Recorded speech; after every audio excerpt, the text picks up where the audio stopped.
What are you running for? I'm jogging. A 17-year-old was peacefully jogging down a sidewalk when a police officer suddenly approached him. The teenager, aware of his rights, quickly started recording the entire encounter on his phone. Why are you stopping me? What? Why are you stopping me? Well, we just had a robbery down there, and it kind of matched the description. The officer initiated the conversation by questioning why the young individual was running away, but the teenager promptly clarified that he was simply out for a jog. Despite the clear explanation, the officer decided to harass the teenager and unnecessarily escalate the situation. Hey. I don't want to tell you. Huh? I don't want to tell you. Continuously bombarding the young jogger with irrelevant inquiries, the officer baselessly claimed that the teenager matched the description of a robbery suspect. Throughout the interaction, the teenager remained calm and cooperative, wondering why he was being stopped. To make things worse, the officer also smiled at the kid while lying directly in front of his face. However, when the kid rightfully refused to reveal the name of the school he attends, the officer made a decision to unlawfully place him in handcuffs. This unjust action was taken in an attempt to obtain information from the kid, even though he had done nothing wrong. Here comes the next investigation, as a man finds himself in the passenger seat of a vehicle that has been pulled over. You're obligated when you're in a motor vehicle to present your ID. When you're driving? A police officer approaches the vehicle and immediately demands the man's ID. It's worth noting that while presenting an ID is obligatory for drivers, passengers are not legally required to provide their identification. The man, well informed about the law, calmly informs the officer that he is not obligated to provide any documents as a passenger. In a perplexing turn of events, it became apparent that the directive to engage in an action that defied all logic was given. The officer in question had actually instigated the contact, not the man in question. Gradually, a realization dawned upon the officers as they came to terms with the fact that their efforts to misuse their authority had proven futile. Where are you guys from? Providence? Providence? How you doing? Pretty good, how are you? Do me a favor, put it in park I am. and come here, let me show you something. I know the reverse light. Yes. This next investigation is when a truck driver is pulled over by two officers due to a malfunction in the vehicle's taillights. Initially, one of the officers approached the driver, introducing himself and explaining the reason for the stop. Back. So you want to record it, make sure you smile for his camera. The officer proceeded to point out the issue with the reverse light. However, as the driver engaged in a peaceful conversation with the first officer, a second officer unexpectedly approached the passenger side door of the vehicle. Get me on that, bro. All right. Is there anything wrong with the recording? I don't care. Record it. I am. Hey, we're going to ride your truck and probably tour because your taillights and stuff. Does your boy want to be smart on it? This card is actually expired. Do you have a up-to-date one? This one expired 21. The first officer requested the driver's proof of insurance and license, but soon realized that the insurance was outdated, indicating that the car's coverage had expired. At that moment, the second officer approached and inquired whether the driver had found the necessary documents. However, what happened next was truly astounding. The second officer instructed his fellow officer not to waste any time and to simply issue a citation. "Don't waste time, go ahead and write him a ticket for it," the second officer advised. Here comes the next story of an investigation that showed cops can be inhumane. Okay, Miss Edwards, they said you had already talked to the doctor. You listen to me, I'm talking. A group of police officers mistreated a hospital patient, Lisa Edwards, upon her discharge and later mocked her condition during her arrest. Edwards, a 60-year-old woman, had been hospitalized at Blunt Memorial Hospital for abdominal pain. After being released, she refused to leave the hospital and called 911 for assistance. Give me info. What's your name? Lisa Lynn Edwards. My daddy used to be comfortable. What's your date of birth?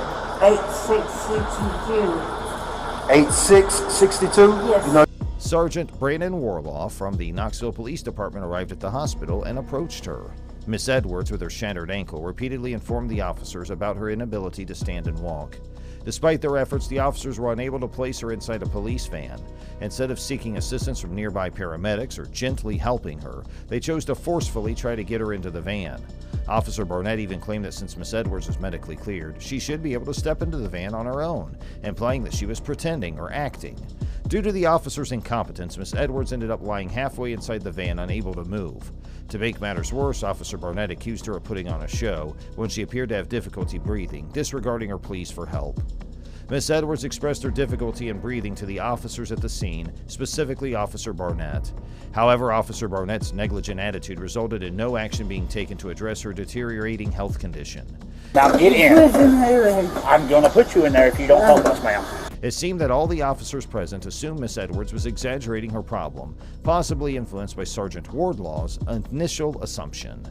Officer Barnett attempted to force Miss Edwards into the police van, threatening her if she didn't comply. You do not have an inhaler, but you have 6 packs of cigarettes, ma'am. When this attempt failed, Officer Barnett became audibly angry and frustrated. The other officer searched for Miss Edwards' inhaler, which she claimed to have in a bag, but eventually gave up and assumed she didn't possess one. Officer Barnett then mocked Miss Edwards, claiming she didn't have an inhaler, but she did have multiple packs of cigarettes. The medicine portion of your inhaler is missing from the plastic piece. You don't have an inhaler. In the midst of the situation, Miss Edwards requested her person ordered to find her inhaler and alleviate her breathing difficulties. Despite the officers initially claiming that her inhaler was not found, it was eventually discovered inside her suitcase. However, the medicine portion of the inhaler was missing. Sergeant Wardlaw and Officer Barnett attempted to place Miss Edwards in the police van, but she couldn't fit inside. It was then suggested by Officer Barnett to load Miss Edwards onto one of their lower-profile patrol cars. Yours. Why is this mine? Because you have the lowest profile vehicle that we can get her in. This idea was met with laughter and mockery from all the officers present, as they found it amusing that Miss Edwards appeared to be walking fine. Disregarding her obvious struggle, one officer proposed leaving her by the sidewalk and covering her with a white blanket so that everyone could continue on with their day. Because she was walking fine, they discharged her, and she was still walking fine. She just, now she's playing games. Well, we've come up with plan S. This callous statement revealed the complete lack of empathy from the officers towards Miss Edwards. Yeah, pull him up and see if he can pull in here. Or we can just let her keep laying on the ground and let the wagon pull off. Immediately after this, the officers sprayed themselves down with Lysol disinfectant while hysterically laughing. Need some Virex is what I need. Want to spray that? Yes. Make no sense, dude. This incident highlights the dehumanization of Miss Edwards by the officers involved, as demonstrated by the body camera footage. Officer Timothy DeStasio transported her to the Roger D. Wilson Detention Facility after responding to the scene in his patrol car. During a traffic stop of a recklessly driven car, Officer DeStasio discovered Miss Edwards unresponsive in the back seat. The vehicle's rear-facing and car camera captured the entire event, revealing Miss Edwards struggling to breathe and pleading for help. Despite her distress, her pleas were disregarded by the officers. Officer DeStasio even questioned if she was faking her condition when attempting to assist her while she was unconscious. Paramedics arrived shortly after and transported Miss Edwards to the Fort Saunders Regional Medical Center, where she tragically passed away. Moving on next is another investigation. An innocent man who was brutally attacked and tased by officers while he was helping his guest with a houseboat that had crashed in a lake on June 25, 2022. The man involved, Justin Neville, owned Apple Voyager's houseboats and had received multiple calls reporting that one of their houseboats had run aground on a rock near the Ash River Visitor Center in Minnesota. In response to the distress call, Mr. Neville quickly took his 26-foot service boat to rescue the stranded houseboat. Within a few minutes, Mr. Neville arrived at the scene and began working to position his boat in a way that would allow him to secure lines and pull the houseboat off the rocks. Once he successfully completed the task and started heading back to shore, he noticed 2 park rangers in a boat near a maintenance area at the visitor center. These park rangers were identified as Ranger Steve Peterson and Ryan Houghton from the Voyagers National Park Law Enforcement Division. Apparently, they had observed Mr. Neville pulling the houseboat off the rocks and then decided to approach him.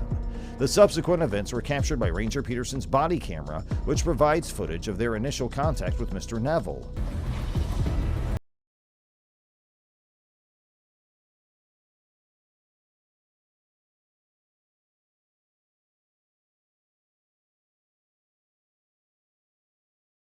With him. As soon as we're done with that, you can take him right wherever you need to go. What's that? No, that's not how this is going to work. Federal law enforcement officer. My name is. I will call right now. Call whoever you got to call. Go ahead. You're not contacting that boat. This is bullshit. Okay. You can contact the boat once I get them secured out of this wind. If you're going to enter. You're going to have a real problem. Okay. Both rangers, Ranger Houghton and Ranger Peterson, seemed intent on intercepting Mr. Neville's boat. Ranger Houghton can be heard telling Mr. Neville that he wanted to have a conversation before allowing him to continue on his way to the shore. In response, Mr. Apple informed the ranger that he wished to bring his houseboat to safety first to prevent any further damage from the harsh winds. Despite the logical reason behind his request, the ranger seemed to take issue with it. Nonetheless, Mr. Apple made it clear he was prioritizing safety and would be willing to speak with the rangers once they were on shore. As Mr. Apple sailed away, the rangers decided to make contact with him once more, but this time their approach was aggressive, seemingly to intimidate him while trying to find a reason to stop him. Hold it. Let's go talk to him. You want to talk to him first? Yeah. You don't have a permit to operate a business here anyway, as far as all right, sir. Come here. Just power down. We'll just come talk to you. No, I'm going in. I'm going to park them. I'm going to park them right now. What you're doing is interfering with agency functions, and I don't want to take you to jail for that. I said what you're doing right now is interfering with the agency's functions. Hey, calm down. There's no reason for this. Calm down. We're going to talk to you.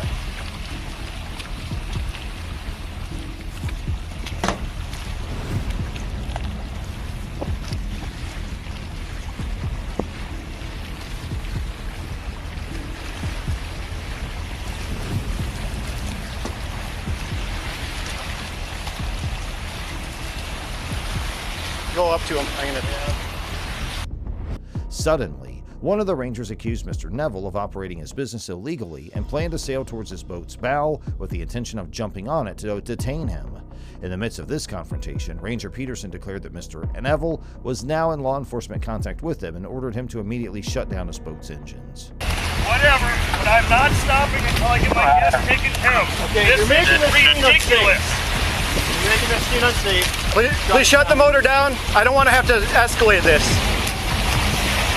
You're the one escalating. When Mr. Apple and Ranger Houghton waited for Ranger Peterson to secure his patrol boat so they could sail ashore, Mr. Apple received a call from his wife. Initially, Ranger Houghton intercepted him as he reached for his phone, but eventually allowed him to speak to his wife while Ranger Houghton held the phone during the call. During the conversation, Mr. Apple informed his wife that he had been mistreated by the Rangers and was currently detained. He instructed his wife to send an employee to assist with the houseboat. Throughout the conversation, Mr. Apple's wife seemed incredulous about what had transpired and asked Ranger Houghton if their actions were necessary. Get ready to hop on and pitch your boat.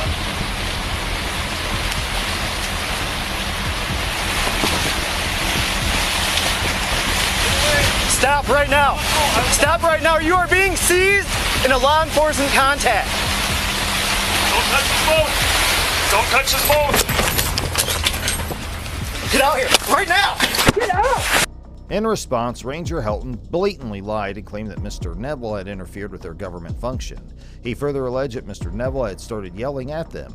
It's important to note that all these claims are false. Mr. Apple was simply going about his own business when the Rangers decided to harass him.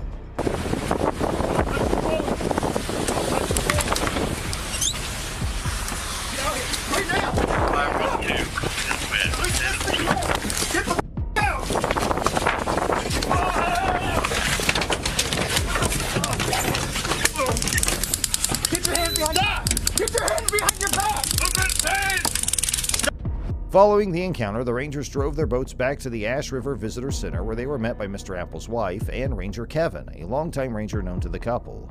Mr. Apple received medical aid and the taser prongs were removed from his thighs. He was then transported into a park ranger truck which had a holding cell in the back to the Bemidji jail for booking.